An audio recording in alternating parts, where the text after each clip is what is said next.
안녕하세요 여러분. 하늘의 길을 묻다 천문과 역산 수업의 남경욱입니다. 여러분, 역에 대해 들어보셨나요? 역은 규칙적이고 지속적인 천체 관측 자료를 토대로 천체의 운동의 주기성을 파악해서 계산하는 방법입니다. 이런 역을 편찬하는 방법이 바로 역법입니다. 그리고 이를 토대로 한 해의 시작 시점을 정하고 날짜 단위로 배치한 결과물이 바로 역서입니다. 이를 좀 더 자세히 살펴볼까요? 동양 전통의 역서는 역일과 역주로 구성되어 있다고 할 수 있습니다. 역일은 천체의 운동을 기준으로 천문학적 계산을 통해서 정해진 연, 월, 일시라는 시간 주기를 말합니다. 이 각각의 시간 단위에 천간과 지지에 의한 성격이 부여됨은 앞서 언급했습니다.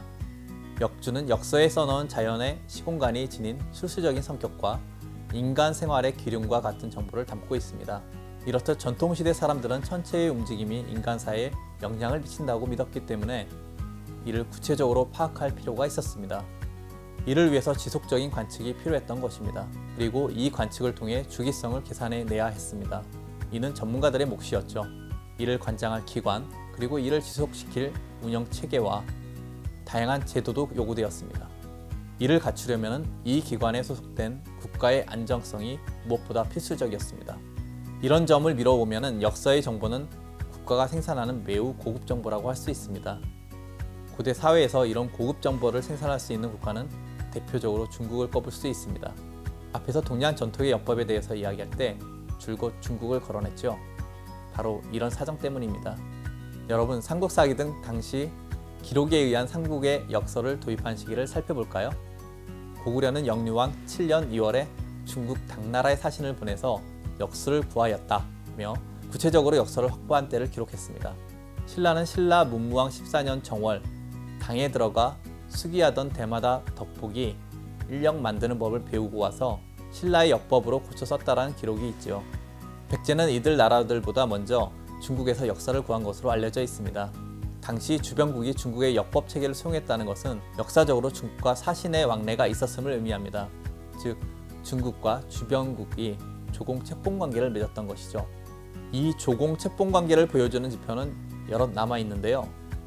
그 가운데 하나가 바로 연호와 역의 채용입니다.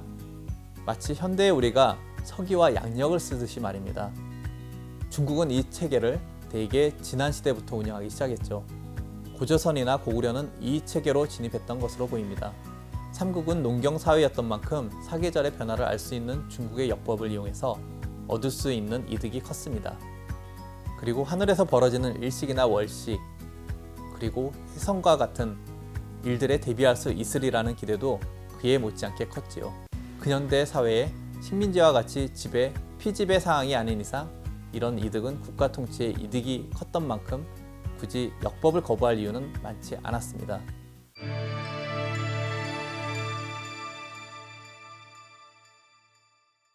중국 주변 국가였던 고구려가 중국의 역법을 채용했음은 앞에서 언급했습니다. 고구려에서 이용한 역법 체계를 완벽하게 알 수는 없습니다만 몇 가지 유물과 문헌들에 남아있는 사길 간지, 즉 매월 초하룻 날의 간지인 10간과 12지를 대조하고 또 검토해 보도록 하겠습니다. 고구려에서 발견된 가장 빠른 사길 간지는 광개토 대왕비와 덕흥리 고분묘지에 새겨진 문구들, 즉 묘지명과 고분 안에 남겨진 묵서명입니다. 광개토 대왕의 장례를 언급한 곳에는 갑인년 9월 29일 을유일이라고 글이 적혀 있습니다. 이를 좀 풀어볼까요? 광개토 대왕의 묘지명은 갑인년 414년이죠. 사길 1월 1일이 신의 일인 9월 29일 을유일이라는 의미입니다. 덕흥리 고분의 유주자사 진 묘지명에는 영락 18년 태세 제 무신 12월 신유삭 25일 을유라는 사길 간지와 날짜 간지가 적혀 있습니다. 즉, 광개토 대왕의 연호인 영락 18년, 무신년인 408년 12월의 사길이 신유일인 25일 을유일이라는 뜻입니다. 그리고 이 무덤 입구에서 서쪽벽에 이르는 통로에 다시 서쪽벽에는 이 무덤의 문을 닫는 날이 기록되어 있죠. 태세 기후 2월 2일 신유로 말입니다. 즉 409년 2월 2일 신유일 날을 말합니다. 이 3건의 날짜 기록은 고구려가 사용한 역법이 무엇이었는지 짐작해 볼 수 있게 하는 중요한 단서입니다. 어떤 학자의 경우에는 광개토 대왕 묘비명의 사길 간지를 중국과 비교해 볼 때 진나라의 태시력이라는 결론을 내리기도 했습니다. 그러나 이 결론이 옳다고 확정할 수는 없습니다.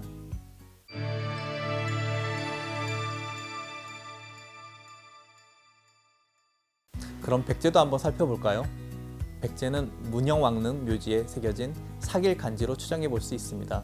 문영왕릉에 묻힌 왕은 계묘년 5월 4일 병술인 7일 임진일에 안치되셨습니다. 왕비는 기우년 2월 4일 계미인 12일 가모일에 합장된 것으로 표기되어 있지요. 왕이 죽은 계묘년은 중국 양나라 연호인 보통 4년입니다. 이해의 사길 간지를 찾아보면 묘지석에 5월 4일이 병술과 같습니다. 왕의 묘지석에 보이는 또 하나의 정보는 대묘에 옮긴 날의 기록입니다. 이 기록은 중국 양나라 연호인 대통 3년의 날과 일치합니다. 또 왕비의 시신을 대묘로 옮긴 날 역시 마찬가지입니다. 이 두 건을 대조해 보면 백제는 양나라의 대명령을 사용했다고 할 수 있습니다. 하지만 이런 결론에는 중국 정사 24 가운데 하나인 주서의 기록과 다르다는 문제가 좀 있습니다. 이 역사서에는 백제가 남조 송나라의 원가력을 사용했다고 기록하고 있기 때문입니다. 원가력으로 추정되는 근거는 또 있습니다. 같은 문영왕릉의 묘지와 삼국사기, 백제의 역박사 파견 이래 일본에서 작성된 역일 등이 그렇습니다. 그렇다면 백제는 원가력과 대명력 두 종류의 역법을 사용한 걸까요? 매우 흥미로운 질문입니다. 사실 서로 다른 두 역법을 적용했다 하더라도 사길 간지가 다른 경우는 거의 없습니다. 기본 수치가 역일 계산 방식에서 크게 차이가 나지 않기 때문에 두 역법의 사길 간지가 거의 같다고 할 수 있습니다. 다시 말하면 원가력과 대명력이 크게 차이가 나지 않는다는 것입니다. 원가력은 중국 남북조 시대 하승천이 만들어서 송, 제 양나라에서 445년부터 509년까지 65년간 사용한 역법입니다. 대병력은 중국 남북조 시대의 조충지가 462년에 만들어서 양나라 510년부터 80년간 사용한 역법이고요. 대명력은 윤달을 설정하는 방식을 개선했고 세차를 도입했다는 우수한 평가를 받습니다. 하지만 원가력과 크게 차이가 나지는 않았나 봅니다. 양나라 초기까지 원가력에 밀려서 사용되지 못했기 때문이죠. 50년이 더 지난 510년에야 대명력은 비로소 채용되었습니다. 중국에서조차 이런 상황이라면 백제가 원가력과 대명력 중 어떤 것을 사용했는지 명확하게 밝히기가 어렵겠죠. 백제보다 더 늦게 국가체계를 구축한 신라의 상황은 어떠했을까요? 신라의 경우 한강 유역으로 진출하기 전까지 중국과 직접 왕래하기 쉽지 않았을 것입니다. 그래서인지 6세기 이전 중국의 역법 흔적을 찾기는 쉽지가 않죠.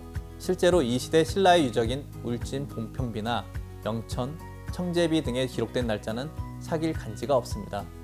결국 정확하게 어떤 역법을 썼는지는 알 수가 없습니다. 하지만 다행히도 통일을 이룬 후의 상황은 삼국사기로 인해서 검토하기가 편해졌습니다.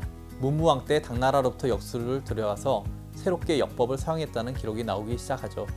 당시 당나라에는 인덕력을 썼기 때문에 신라에서도 당연히 이 역법을 썼을 것으로 보입니다. 인덕력은 중국 당나라 이순풍이 655년에 창안한 역법입니다.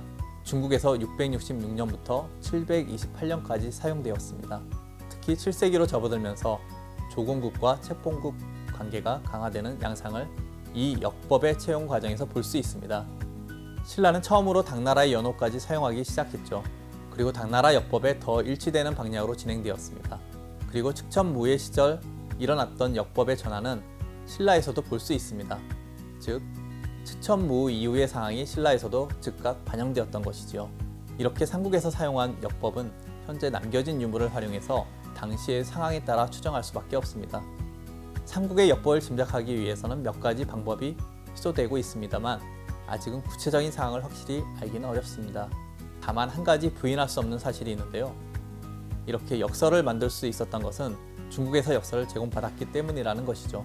또 한편으로 이러한 역서의 사용은 고구려 백제 신라가 당시 국제사회에서 활동했음을 보여주는 증거가 되기도 합니다. 감사합니다.